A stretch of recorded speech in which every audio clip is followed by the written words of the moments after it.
If I told you to list the top English midfielders of all time, would you include Paul Scholes? Yes, legendary soccer players that played on the same pitch as him rated him highly, but many fans think the opposite. Some even believe he's overhyped. So, what exactly are they seeing that the fans aren't? Are they right about Paul Scholes being a legend, or is he truly overhyped? Let's talk about it. If for some reason you have no idea who Paul Scholes is, well, he was a midfielder at Manchester United for more than 17 years. He won many titles with the club and appeared in over 700 matches. Now, if you look at him from that perspective, you'd think he's some type of legend in the club and soccer as a whole, right? Well, not quite. First off, Scholes has been praised by many great soccer players on just how good he was on the pitch. There's a former Arsenal forward, Thierry Henry, saying how scared the Arsenal team used to be of what Scholes could do in their encounters. I love CVG, but I have to go with Paul Scholes. Paul Scholes was just, every time we were playing them, we needed to find a way to stop him. And then there's former Barcelona captain Xavi Hernandez calling Scholes the most complete midfielder he's seen in the last 20 years.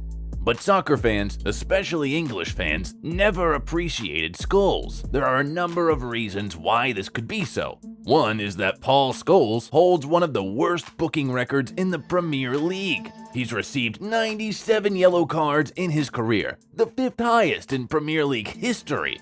But it wasn't really about the number of bookings. It was the many times he got booked in very crucial matches.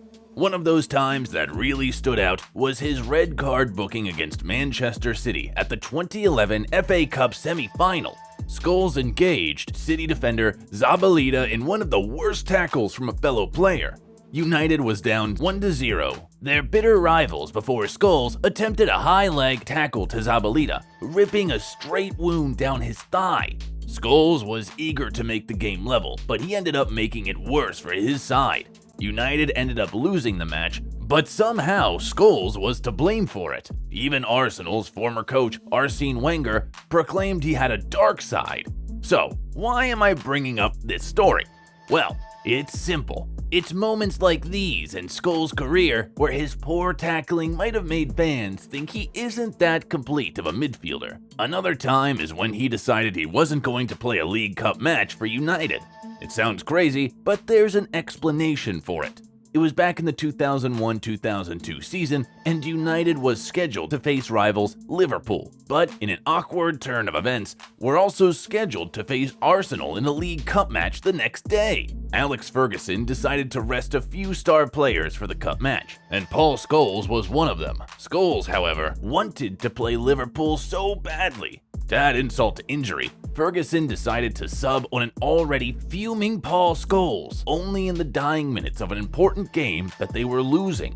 Scholes decided to take matters into his own hands. Later in the day, when United was about to board a train to London, Scholes drove angrily to the train station and told Ferguson to his face that he wasn't going to come along. Ferguson ended up playing with the weakened midfield and lost 4-0 to the Arsenal side.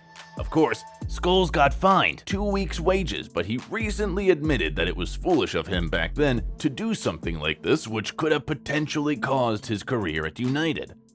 In one of the biggest controversies of his career, Scholes retired from international football at just 29 years old. This is the same guy who pushed the English team past Tunisia to the round of 16 at the 1998 World Cup. The same guy who scored a spectacular hat trick against Poland at the Euro 2000 qualifiers. The same guy that if we begin to list his accomplishments for the English team, you'd probably get bored of this video. So, what happened to this guy? What happened to Scholes? Why did he quit international football that young? While we might never get the real answer to that question, Scholes stated in an interview with BBC that he decided to quit due to his poor performances in the latter part of his English career. He had only one goal in his final 33 appearances for England. He also stated, "I had a young family at the time, and going away to England for 10 days at a time, sometimes 6 weeks in the summer, it just wasn't ideal, and I wasn't enjoying it." But many people believe that was just a cover for the real reason. The main issue the England team had back then was the graveyard left midfield, as Steven Gerrard famously called it. reports stormed up at the time that the national coach Sven-Göran Eriksson gave Scholes the graveyard side to play, and Scholes wasn't having it. Even though he initially denied this report, he eventually came clean in his autobiography called My Story, stating, "Playing on the left was never a problem. I played on the left for United I don't know how many times. I probably had my most successful time scoring goals in that position, so it was never a problem. I just got fed up. When you're going to a team, you want to be part of a team and play well. But there are individuals who are after personal glory. That is the biggest problem with English players. Most of them are too selfish." Scholes did admit years after that he regretted leaving the English team that early, but even when he got a call up to the 2010 World Cup in South Africa, he still declined. The new head coach of England at the time, Fabio Capello, begged Scholes to come out of retirement. But Scholes felt it would be unfair to play the World Cup without participating in the qualifiers.